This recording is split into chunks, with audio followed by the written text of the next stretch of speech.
love it. You know, like, they're like, this is a great first draft. I'm like, great.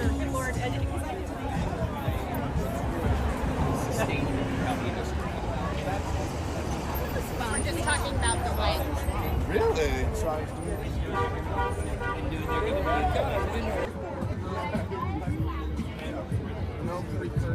Maybe they have. Anyway,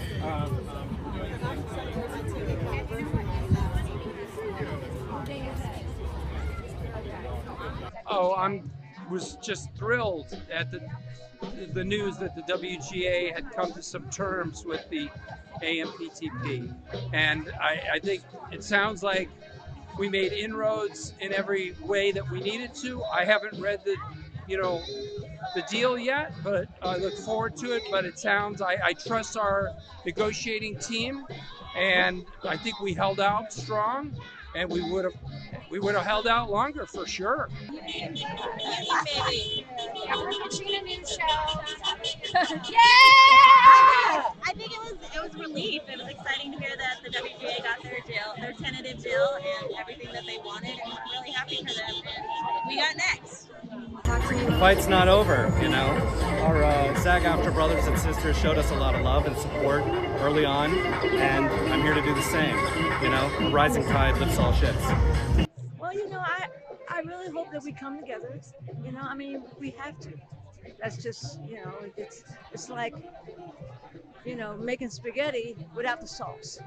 You know, we all need each other. Once 150 days in, I don't want them to stop because they think we all need to get back to work. We're not working without them, and they got to remember that. We can't work without them. There'll be writing, people will be planning things. There's not one person. Noah's a showrunner. I'm a showrunner. There's not one, and Noah's also obviously an actor, writer. None of us are going back to work with non-union actors. And we don't expect to even really do much more than make a lot of planning with a lot of hope. But for me, just like I was for our strike, I hope they're in it, that they're in it indefinitely. You have to really think that way. I mean, look, it's tentative, but it's an agreement. It's movement in the right direction. I think there's a tremendous sense of relief, but also knowing that we have a lot of work to do and that this is a 3-year interim agreement. There's still a lot to do, but I think it's very important that we all get back to work. Yeah. With a fair deal. And the actors are still on strike. For a hot second, I really thought that this was going to go on until next year. And knowing that at least one of us has gotten a good deal gives a lot of hope that we will also get a good deal as well. The negotiating group are stellar people. They're so smart. John August and David Goodman, all the people, Meredith, all those folks are so smart. You have that feeling if they vetted this, we're good. And they're excited. And I heard a thing with John August, got emotional about how excited he was. So, you know, these are people that we're not going to leave until we got the right sort of terms for our thing. Where you could fully put your trust. Yes, yeah. It's a huge leap, you know, from what we had to what we're going to get, right? So probably there'll be some things that didn't work out 100%, but you have to think overall this is an amazing deal for writers. We're hoping to.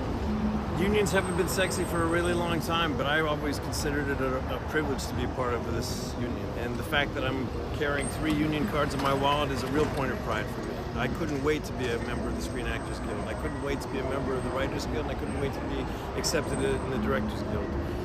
And I realized that that membership means I'm standing on the shoulders of artists who stood on the shoulders of artists who stood on the shoulders of artists who fought way harder than we're fighting to secure protections that run the gamut from basic safety on set to a living wage.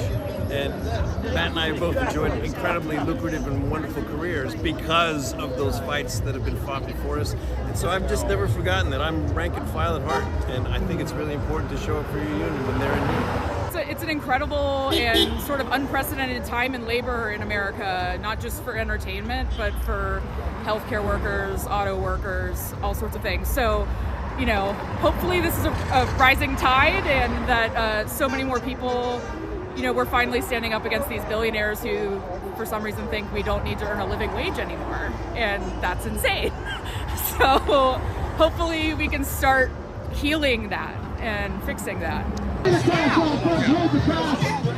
the sidewalk, stay the sidewalk, my friends. Clear crosswalk. Clear the crosswalk. Clear the crosswalk.